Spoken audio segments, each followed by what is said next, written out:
let Coach start with a brief opening statement, and then I'll open it up for questions.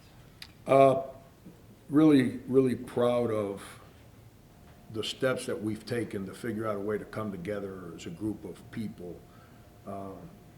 Yesterday in practice, we were there mentally. We were a step slow physically. Like practice wasn't one of our better practices physically. We were a step slow. We lacked energy, and I kind of kept my mouth shut. And I told them this morning, I said, today's a day where I'm going to find out if we're really becoming a team, because I'm not going to drag that energy out of you today. It's got to come from you guys. You've worked too hard to become a good team. And they did that. And we were tired. Like early in the game, we were a step slow on our rotations. But as the game evolved, we got better there. And the reason I say team is because Rasul and Rivera didn't play great today, and they were slow. But then Curry, Jinge, Hankis Sanford, Malik, their energy, those guys didn't play a lot of minutes the other day. Their energy got us the lead early, and then obviously when I think they tied at 55 or somewhere in there, and then we popped it open from there, and that had a lot to do with the game. So we're nowhere near to the finish line. I mean, we're 6 games into an 18-game deal, but where we were at the day that Florida State game ended to where we're at today, it's day and night, and it's a credit to them kids and my staff. Brian Steele, by the way, I got to say this before I open the questions. When they made their run, and I think there was a timeout, I think it was the under-8 media, and we were up 2. I was real close to going 2012 Frank. And the guys were kind of dragging their heads a little bit, and that's why I was going to get mad, because that's the demon we've been fighting all year. And Brian Steele got into huddle, because he played for me, so he knows me, and he got into huddle and he said, hey, we got it out of our system. The bad moment that we've dealt with all year, it's out. We still have the lead. Now let's step it up a notch here. And that got me to a good spot. Listening to his voice in that timeout got me to a good spot, which then allowed me to help the guys. And then the guys, I think the score was 57, 55, or 55, 53, somewhere in there. And then from that point on, we made every play defensively, and we made some shots, and there we go. So I had to say that, because that's everyone thinks that we handle everything as head coaches. Your staff has a lot to do with those moments. Coach, Jaden was just in here, and he said it feels like you guys are just starting to learn how to win, and Wednesday obviously helped out in that sense quite a bit. Now winning 3 of your last 4 in conference play, is that kind of what it feels like to you? Yeah, this has been coming for a while. You know, winning's really complicated, man. People think that you just, I played well last year, and I averaged this many last year, and then I had all these stats over there. You put those 2 guys together, and awesome team. That don't mean we're not an awesome group of guys, but we're not a team. And you don't become a team just when you win. You become a team through heartache and adversity and difficult moments. And we've been through that. And I think those guys have all embraced those moments. Early in the year, we didn't embrace it, we blamed. And we've embraced it. Now that allows us to better understand each other. So we can be, you can't criticize unless you compliment and help first. So we've learned now how to compliment and help before we criticize each other. And we have the right to criticize one another, because this is our team. So we have the right to correct each other. And then once you figure that part out, and you still got to go beat the good teams. That's hard. That's not easy to do. But we've been figuring it out. And I think that starts giving, when you have a fallback to this is who we are every day, it gives you confidence regardless who the next person is. And I think we figured that part out, which now that we've won a couple games, we've handled those difficult moments better during the course of games. It's given us tremendous confidence. Frank, I thought you guys won this game a little bit later than that timeout. It was when Jalen scored on the putback after Curry's miss, and then Rivera got the dunk off the miss. And you talked about the lack of energy to start. Did that really give you guys a real jump start with your energy? You know about late in the game or in the first Yeah, half? about 6.5 minutes to play. Yeah, it's not that, that stretch where I think we're up 12-10, and they came back and cut it to 2 or tied it, somewhere in there. We missed point blank shots. We had 2 or 3 layups that we missed. Sanford has a layup and he fumbles the ball out of bounds. Rivera missed a dink. Sanford missed a dink. We missed 2 wide open threes. And then defensively, we stopped defending the guy with the ball. We started lunging and reaching and getting beat off the bounce, and they got too many shooters to make those defensive mistakes. So we recentered ourselves. But the energy is what got us the lead that allowed us to absorb that moment. And then we recentered ourselves. I told the guys, I said, yo, like what we've been doing on offense, I'm real happy with it. Gotta make layups. And then you gotta make some threes. And then what happens? We made a layup. I can't remember who made a layup. Then Rasul bangs in a 3 off a baseline out of bounds, somewhere in that segment. And then Jay Curry, because they're in that drop coverage, makes back-to-back pull-up jump shots off the pick and roll. And then here's my team again. So they switched the stuff we're running, and they put the 5-man on Jay Curry. I was trying to run a play for Rasul. And we got a thing that we call boomerang. We call it boomer for boomerang. And as soon as Jay Curry saw 5-man on him, he threw it to Rasul. And instead of running the play for Rasul could have, he threw it right back to Jay Curry, which is the play. So we can attack the center in the middle of the court, and he made a jump shot. I think he made a 3 on that play. And, then this is the Jay Curry experience.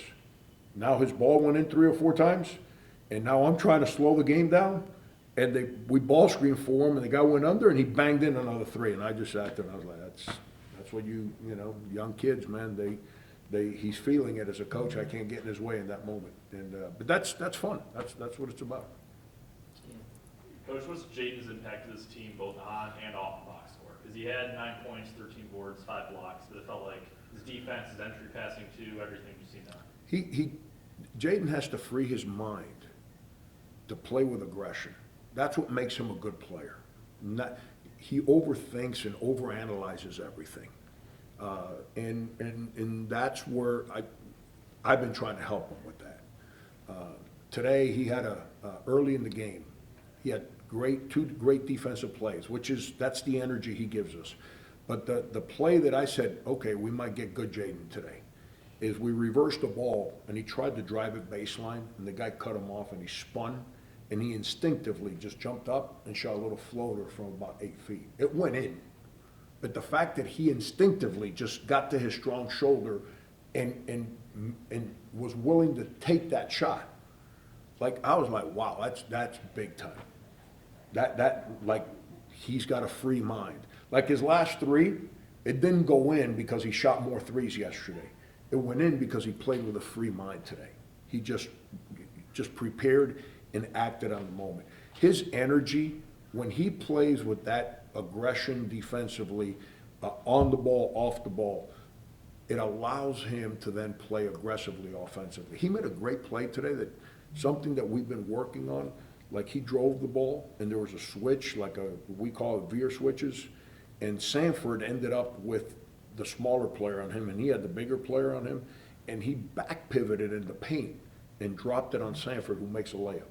And that's simple things that he's capable of doing, but he can't do it if he's trying to analyze, should I go left or should I go right? Should I go 2 dribbles left and back?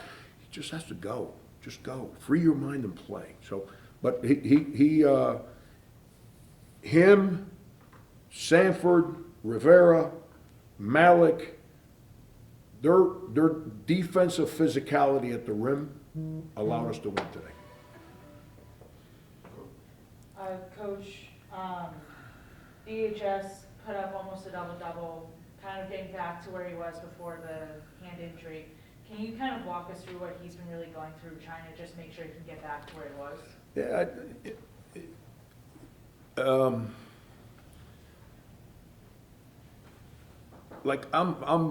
my brain doesn't work the right way for some things. I tore my ACL and I checked back into the game with a torn ACL. I'm like, but that's me. That doesn't mean everyone's like that. He had never been hurt in his life, and he breaks his hand. Right when he had been playing the best stretch of basketball that he's played in college. He struggled with, like, that injury. That's who he is. That doesn't make him soft or a bad guy. He just struggled with it. And he probably, the last 4 or 5 days, has, even going into Fordham, he practiced well. He didn't play well at Fordham, but he practiced well. And I think he's starting to turn the corner on that. He's not worried about his hand anymore. And we're all different. Like, some guys handle injuries better than others. Like, God willing, he doesn't get hurt again. But if for some reason something happens, knock on wood, nothing happens. But if something happens, he's already been through an injury. So he understands how to handle that a little bit better. But we need him. We need him to be good. He's a good player. He's a great kid. I don't sit here and speak about people's personal lives and off the court stuff. He has grown like so much since he's been here, from the day he got here to where he's at right now with his everyday life. Like he's running around bragging about having a 3.6 GPA this semester. Like he's got those capabilities. There's people that bring together and there's people that divide. There's people that bring people together and there's people that divide people. He unites people. And now that he's doing things, I don't want to say the right way. He's just learned how to do things in a productive way. There you go. Now he's starting to see the results from it. And by the way, his brother, he came to see me yesterday, Dan did. He said, "Did you know my family was coming?" I said, "I had no idea." His mom, who's, she struggles to move. She hasn't seen him since he got up here. The two brothers put his mom in a van and drove up here, showed up last night unannounced, and he got to play in front of his mom, and he was really, really proud of that today. Coach, you guys, I know it's still early, but you guys now sit just 2 games out of the top spot. How massive of a conference win was this today? I don't know what the finish line looks like. When you're running a marathon and conference play is a marathon, if you're worried about mile 26 when you're on the 12th mile, you're not going to run. You're going to quit because you realize that I'm tired, I've run a lot, and I still got 2 miles more than what I've already run. I got to run 14 more. We just got to keep worrying about ourselves and growing. We spoke about this. There's things that I speak to teams about now that I used to not speak. Why? Because now people transfer. So your team is who you got for that year. You don't build it for 2, 3, 4 years down the road. And I spoke to this team about the fact that we've handled the adversity, the good, the bad, getting to know each other. And it has nothing to do with public opinion. It has nothing to do with losing. It's the stuff that goes on inside the locker room, in practice, people trying to fight roles and responsibilities as they get to know each other. We've dealt with that. We've got a chance because we won a hard game on the road, because we've been playing better, because we got 2 in a row here at home.